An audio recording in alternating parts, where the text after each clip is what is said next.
Hey, call to the booth. Aqib to leave here. Harrison Sanford. Now, cut the music, Paul. Cut the music. It's Friday. Y'all trying to eat a W with me, baby? Let's eat a W, baby. Hey, Harrison, if you trying to eat a W with me, hey, you better check out my fantasy team, man. You better check out my DFS, all that. If you try, hey, that was the worst pregame speech I ever heard, Harrison. hey, wait. We got to roll the tape and show Deshaun looking at his face. Hey, we got to roll the tape. Hey, if I would have been in that huddle when he gave the eat the W speech, man, hey. I literally in the Broncos locker room before, I told somebody, hey, fuck all them speeches, bro. That's enough. I really did that shit. If I would have been pregame with Jameis Winston and he would have talked about eating the W and started licking his fingers, I would have definitely had to stop that shit. I would have had to cut that shit out and take over the speech. Man, now let's get to it, Harrison. What we got for today? Yo, I'm crying real tears. I'm crying real tears. I'm crying real tears. If you're only listening, you gotta go to the YouTube. Oh my God, that was funny. Okay, so we got the A+ matchups going on. We're gonna review what happened in week 2. We'll look ahead to what happened in week 3. I know you guys have sent your fantasy football questions, so we'll answer them as well. Then obviously we will preview the big Monday night football game between the Chiefs and the Ravens. We have some sound left over from our Tyrann Mathieu interview from our Wednesday show. But let's get right to the review portion of the A+ matchups.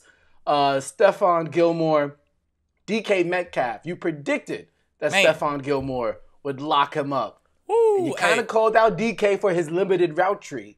But hey, that route tree that he had on Sunday Night Football looked like it worked out. It was still limited. He hit him with the little deep over like post route, but hey, DK came to work, man. Simple as that. DK came to work, and that deep ball that Russell Wilson throw is second to none. He got the best deep ball in the game.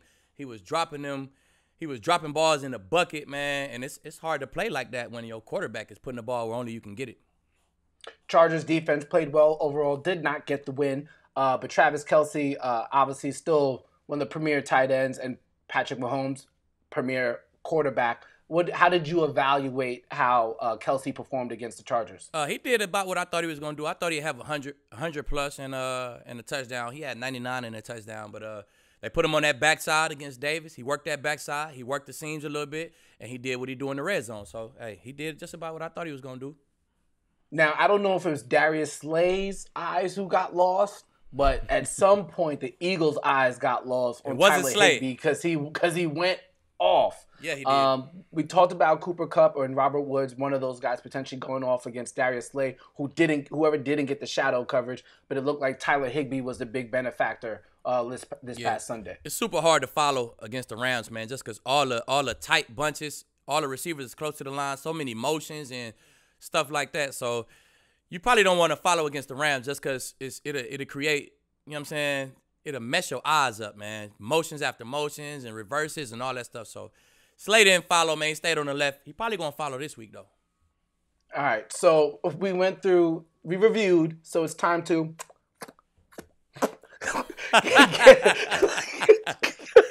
eat a W, baby. I don't know what made Jameis do that shit, man. Jameis, you my dog. Big love. Don't ever do that speech again, man. That shit is on a blooper reel. Okay, all right. So let's look at our A+ matchups going into week 3. And before we get into it, Aqib, what's the rule? Gotta follow to be in the A+ matchups, baby. There we go. All right, what's your first A+ matchup of the week? We're going to start it off, man. We ended with Slay. Let's start off with Slay. I think Slay going to follow AJ this week. The Bengals, they run a similar offense to the Rams, but it's not as much motion, not as much eye candy, not as many crossers. They kind of keep guys spread out, a little more gun for Burrow because that's what he did in college. So I think it's like the Rams offense, like a baby Rams offense. So I think he definitely will be able to follow AJ this week. Okay, so you think he's going to follow Joe Burrow, I think, got over 60 passing attempts when they played on Thursday Night Football against the Browns. AJ Green, he's on my fantasy team, does not have a touchdown yet. Yeah, I think He looked good, but he had under 5 fantasy points, I think, last week. Yeah. Does the first week was better than the last week. But yes. Week 1 was better than week 2. But I think, Does AJ Green score a touchdown this week? Oh, do he score a touchdown on Slay? No.